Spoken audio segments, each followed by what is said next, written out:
Hey Carter, welcome to the Nurse Leader Debrief. Hi, thanks for having me. I'm so excited to have you, and I'm so glad you're such a patient and kind person because I just kind of randomly reached out to you on LinkedIn several months ago. I remember, and you were willing to talk with me. I've just been very impressed with your social media presence and watching a bit of your career from afar. So, thank you again. And I just look forward to sharing you with our listeners as well. So, why don't you just tell us a little bit about who you are, how you got to where you are, and just a little bit about your career journey as a nurse and a nurse leader?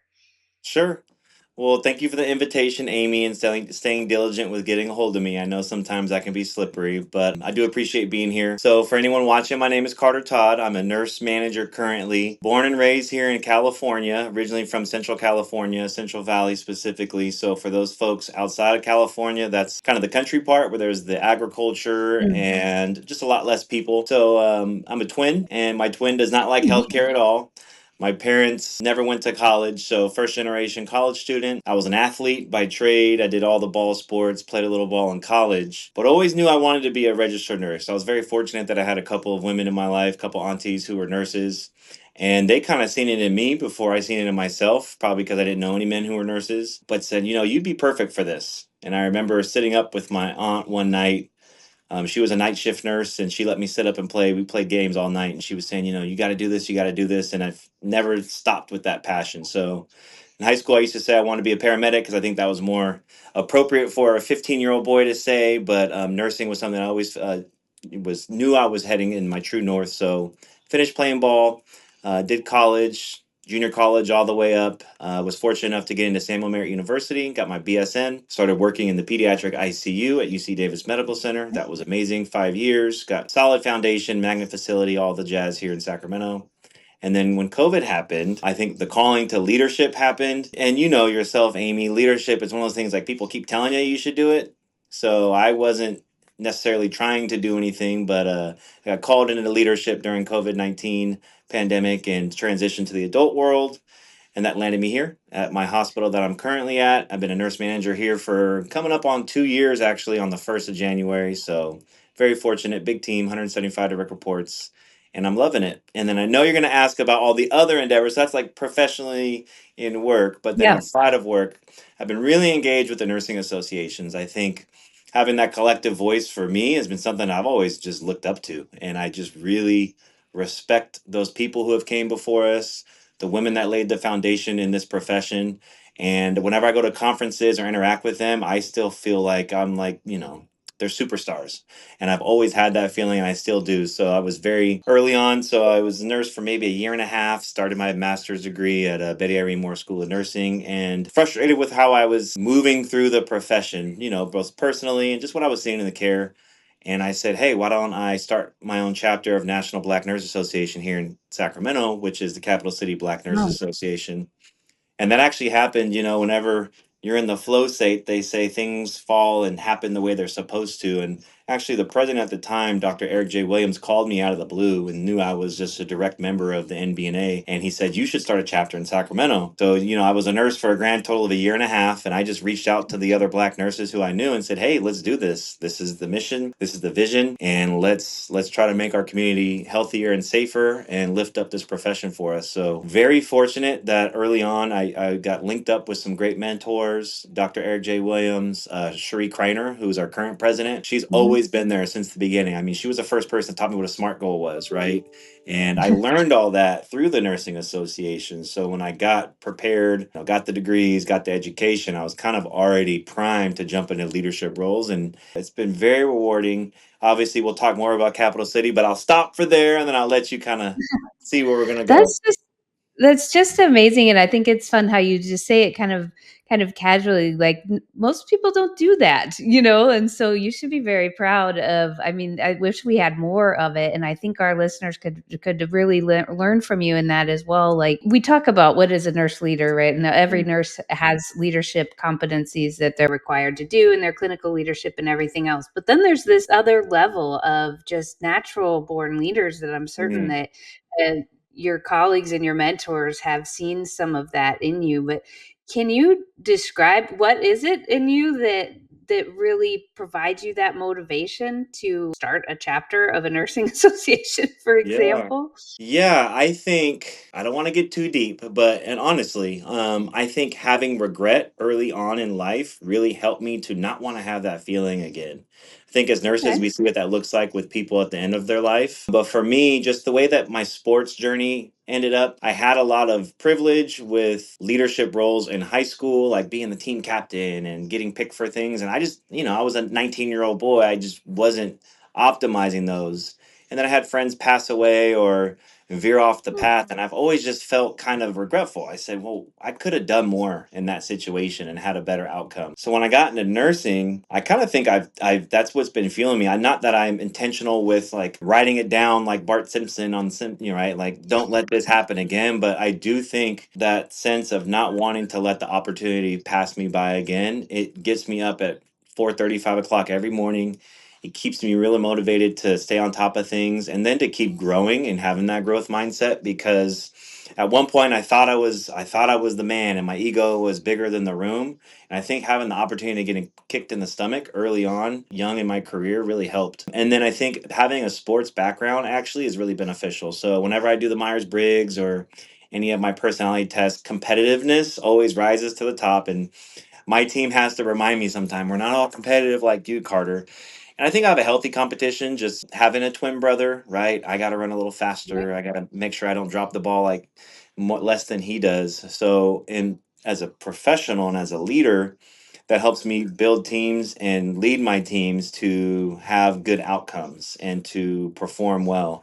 So when it comes to nursing and leadership, it's endless. We can take this all the way to the top if we want to. So I think the competitiveness and not wanting to let the opportunity pass by again is really what helps me out. Awesome. Well, I have a little bit of a sports background too. Things were a little bit different when I was in high school, but I had the opportunity to play sports for most of my life, mostly softball, and Nice. I played some basketball and volleyball, but primarily softball was the one I really loved and wanted to be really good at. I wasn't, but I wanted to be. However, I was always told during those journeys, I had some great mentors and coaches, and I think sometimes, at least it seems to me, serving as a coach to our team members from our seat as nurse leaders, serving as a coach sometimes gets confusing to people around what does that really mean? You're going to coach somebody, it starts to take a little bit of a negative connotation, Mm, and I think those that have some level of experience with sports or arts, music, or something where there is a leader mentor for you during that time and a coach in the sporting world. How do you translate that? Like, what yeah. did you learn from your coaches during your athletic career, and how does that translate into your role as a nurse manager? Yeah, you're right. I think you're 100% correct that coaching kind of gets a negative connotation at times because it can be correlated with discipline in the work world. But I think for me, coaching, it's a sense of vulnerability. And like you said, whether it's music or sports or whatever you have a coach in, vulnerability to make an error and still be supported in that. I think it's really important. And as coaching our teams, yes, we're here to pat people on the back, but it's that constructive feedback, that ongoing feedback in the moment, to be there for them and keep, those micro touches throughout the day to keep people growing and expanding. I think that's what coaching is. And I go back to football, right? You have a practice and rarely is someone telling you you're doing a great job, right? You catch the ball, that's what you're supposed to do. And when a coach intervenes, it's when I think, and football is a little bit more tough when it comes to coaching styles, but they're going to get on you and they're going to remind you that you need to try harder and that other people are working hard. And I think for me as a nurse leader, I try to inspire my team with that sense. There's this bigger collective purpose that we're all working for, whether it be our unit, our facility, our profession, and that we are all headed in that direction and we need to perform to win. And this is what that performance should look like. Let me help you get there. Mhm. Yeah, absolutely. That's the part that I think we can learn a lot from as we study coaches, I guess. And there's Yeah. to think about how do you inspire and where do you draw that line? Like I remember if you're not performing to a level that's going to accomplish a win in this case, like as we're talking about sports, people get pulled from the games. You think Yeah. about the World Series just ended And, you have a pitcher comes in and doesn't do what they're supposed to do at the time or is having an off night. It's okay. We go, we get them, pat them on the fanny Sure. and they head to and you bring in Yeah. the next person.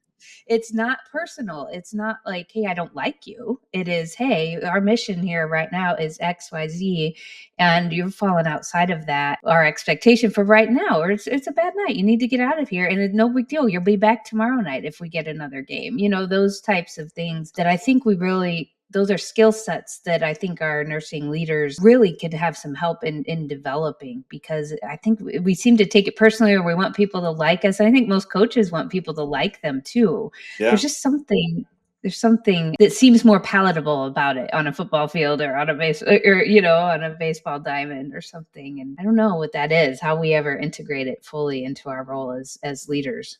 Mm. Yeah, and like you're saying, it's not personal. And I still love you after this. I still want you a part of the team. I literally just got done with the coaching conversation with one of my assistant managers, and it was the exact conversation. Hey, you weren't performing. It's been 5 months. We're going to give this project to somebody else. You can help them. And then that was the conversation, right? Is how does that make me feel? Well, again, we are in nursing leadership. We are running businesses, right? We're the little CEOs, whether of our unit or hospital Mm. of our organization. So it's tough because as nurses, we are the art and the art of nursing, compassion and caring. So how do we marry the two together? It's something that I'm trying to learn and I'm hoping that I'm doing right. And there's misses at times very frequently. And I think it just takes a lot of patience too. Patience in the process. We can't just yank someone out of the game and put someone else in all the time.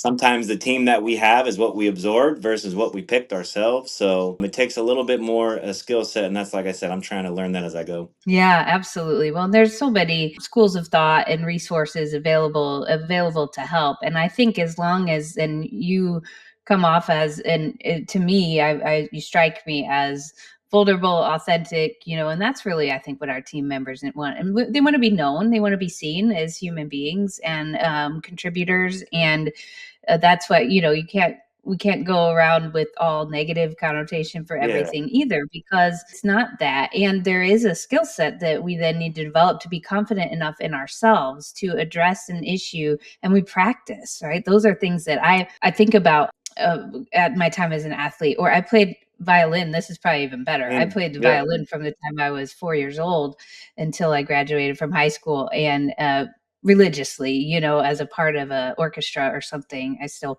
Wow. play from time to time. It's not that good, but but that involved playing the violin, listening to music every night, listening to myself perform, watching, am I holding things right, and think about watching film after a football game in preparation, or for a new game, or for your to learn from what you did in the prior game.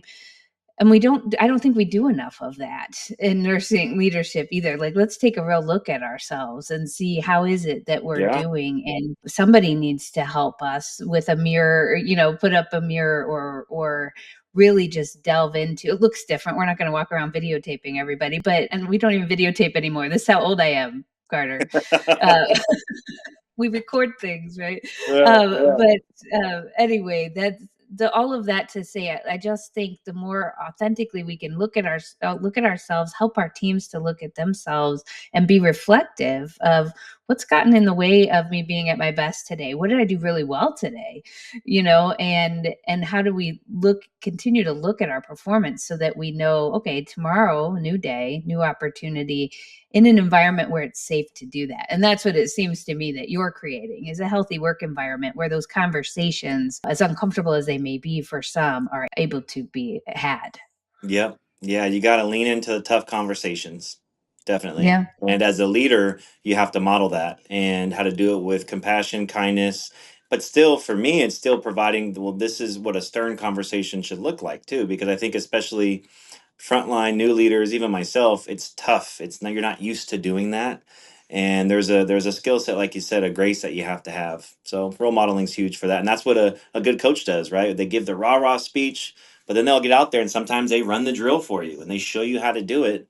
And they got to be the expert in some capacity to be able to lead the way. Yeah, that's interesting. I was going to ask you about this as you were sharing your journey as well. Oftentimes, people in the manager roles or even supervisor roles preparing to be a manager, or manager preparing to be a director, are nervous to switch specialty areas for their first Mm. formal role in leadership. Talk to me about that. So, as you mentioned, you went from the pediatric world into the adult world during the time of COVID. But Yes. what are your thoughts on that? And for our listeners that may have some opportunities come up that are nervous to make that change. Yeah. I think it's a huge opportunity that we have as nurses in a profession that when we get our NCLEX, we are generalists and we can still move and shake. My wife's a physician and she is this type of physician until the cows come home. So she can't switch unless she has to go back and start over and reboard. So I think there's value in that. I think my crash course during COVID, in hindsight, right, it was kind of scary because I was not the professional responding to my first adult code and then looking, oh, you have PICU background, help us. And I said, yes, I do. And this is different. And I remember working through a clinical case, rapid response, and I show up as the assistant nurse manager, and they're looking for me to know the answer. And I was working through the pathway completely wrong. And they kind of were snickering, like, he doesn't know what he's talking about. And it took humility because you're right, I don't know, but let's learn. I'm a leader and I can get us the resources. I can set the stage of calmness and communication to help the care go forward, but I you're right, I don't know the answer to this clinical question, and that's hard. That's hard to do, switching specialties, especially when you like 5 years, right? And Brenner's rule, I was technically an expert. I was by no means the highest performing nurse in the PICU, but I knew my way around, right? And then going to not knowing, it's tough. But also, your friends next to you probably know. And that's the kind of nursing I think high performing units have is, hey, come look at my drips with me. Hey, what do you think about this? Right? And being having that humility and that good faith in each other that we are all taking care of these patients together. Yes, this is my ratio, this is my assignment, but these are all our patients. This is our unit. They're coming to our home. And I think as a manager, jumping into leadership and switching specialties, that's what I took from the PICU. I brought it to my unit here. And I try to remind my team now when we're working on the floor, it's not us and them, it's all of us. And if someone asks a question, I love it. I love learning. We should get pulled into rooms to look through things and review the policies together and double check things because at the end of the day, that's how our patients get better care. And that's what really matters. Yeah, absolutely. The leadership competencies translate. Hmm. And I think one of the things that is fearful sometimes, it's one of the beauties of what I love about the nurse manager role. It's a role that I would go back to Oh, if I ever felt drawn that way because I love it because it's situated perfectly with still like visible, tangible impact on patients and staff that you can just see every day. You're having a bad day, you can go, I guess anybody can do this, but you can go around on your patients, yep. and just sit down and talk to patients. You can go sit with staff for a while. I think the further that in positions of leadership, the more you get pulled away from that so much, and you have to try to look at different layers to understand Mm, your real impact, at least on a daily basis. That's been my experience anyway. And so I think though that what I did was special, just chose to specialize in leadership. All my advanced degrees are in leadership with the yeah. leadership focus, and I did choose to stay in the nursing leadership realm as well, always with this passion to say, listen, I can go and get an MBA and they're great and that's awesome, and I can also be an operational expert with a degree in nursing leadership because I'm going to do, as you mentioned, surround myself with people who can help support me there. I'm going to be involved in associations and I'm going to do certifications and classes and that type of thing. But I think a lot of people are nervous to get to this point of saying, hey, I am now a leader. That is my specialty. My specialty in nursing is leadership. And so my clinical skills are going to have to go at some point if that's where my mind Yeah. is leading. And it was always hard for me many years ago to try to share that with my team, although I found it helpful to say, listen, we all have a role here. I can speak enough about it, but I have you to be the clinical experts. Hmm. I'm going to try to be the best darn leader that I can be. To your point, get you the resources, make sure we have equipment that's working, make sure that you guys are fulfilled in your career. We have a healthy work environment, good relationships with everybody else that is working with us to care for the patients. Yeah. It's not always so well received, but I think that some people just have a level of nervousness about saying, "Hey, that's what's going to be it." And so we try so hard. I'm going to go work a shift. That's really important too. I'm not dismissing that the ability and the need in the manager role to be able to step in Sure. if needed is one of those things that's there too. But So, anyway, thank you for sharing because I think Of that's course. something a lot of people don't have a lot of experience with because we tend to say you're a PICU nurse, you're a PICU nurse forever, and you could never manage a GI lab, for example, because you don't, it's things that we need to be talking about and helping people that want to go into leadership understand those Uh-huh. skills transcend specific clinical area. Yeah, I think we do it to ourselves.